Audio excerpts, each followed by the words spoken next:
know who these children are, how their parents were involved, and have we talked to those children now as adults? When I wrote to the Kinsey Institute and I asked, what about these children? They just casually wrote me back. Gebhardt casually wrote me back that, well, we never had any follow-up on these children. It was too expensive, he said, or just impossible. What does he mean there's never been a follow-up? You just talked about men who are raping children, at least 317 children. Now we're looking at, it comes up to maybe 2,035 at minimum, probably. The youngest 2 months of age, and you call yourselves, quote-unquote, scientists, and you've never even followed up. That's a lie. There's got to be some information, and if it was good information, if they had found out that these children were completely unharmed, lived fine lives, we would know about it. They would have passed that information on to us so fast. Many of the children abused by Kinsey's pedophiles probably had no idea that they were part of a government-sponsored study, most likely living out their lives in suffering and confusion about what had happened to them. But when the Family Research Council released its documentary, The Children of Table 34, the haunting image of a stopwatch sparked the memory of a woman who calls herself Esther White. My grandfather molested me when I was around 4, and he never did again. But he went to Indiana University to get his teaching certificate. And he took biology while he was there. And so I'm assuming that he probably met Kinsey there because the whole university was involved in his research. As a child, Esther says she was taken by her father and grandfather to meet with Alfred Kinsey and to be interviewed by him. But the real purpose of that meeting would be a mystery for years to come. I didn't really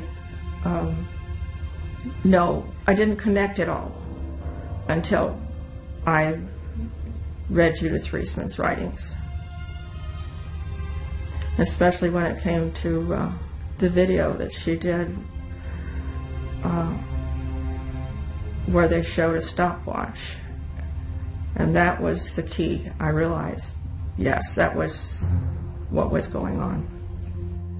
Now in her 70s, her desire is to remain as anonymous as possible out of consideration for her family.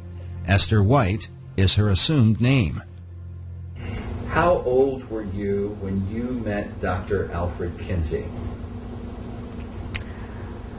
It was probably in 1943 or so, 43 or 44. I was born in 34. My father was very excited about taking me there to meet Dr. Kinsey. I didn't know who he was. All I knew was that my dad was very excited about taking me there for an interview.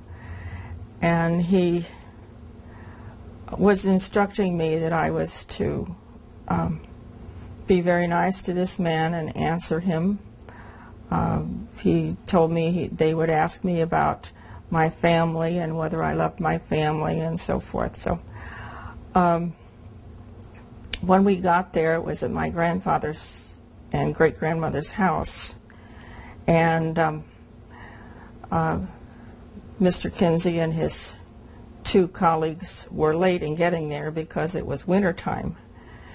And he was doing a seminar at Ohio State University. This was in Columbus, Ohio. And when he came, he was in very much of a rush because they were so late. And he kneeled down in front of me and asked me questions about whether I loved my daddy, whether I loved my family. And of course I said yes, because I did. I loved my family. And the interview was very short. There was a man with him that had a clipboard who was taking down my answers to the questions. I can't remember all the questions he asked, but it was probably a 5 or 10 minute interview. And just before they left, my grandfather said, "What about the check?" And he says, "Oh yes, I almost forgot." Who said that, Kinsey? Kinsey said that. And so my grandfather took a check from him, and Kinsey said, "I made it out to both of you because I didn't know which one was going to get the money." The disturbing implication is that Alfred Kinsey used taxpayer money via the Rockefeller Foundation to finance pedophiles who were actively molesting children. Why would he pay them? For what? At the time, I didn't know for what.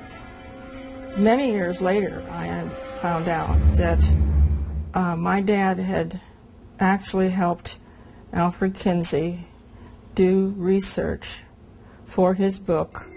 Esther's own father had been molesting her for years and sending information to the Kinsey Institute. When Kinsey's book, Sexual Behavior in the Human Male, was released, her father showed her a copy and boasted that he had helped to write it.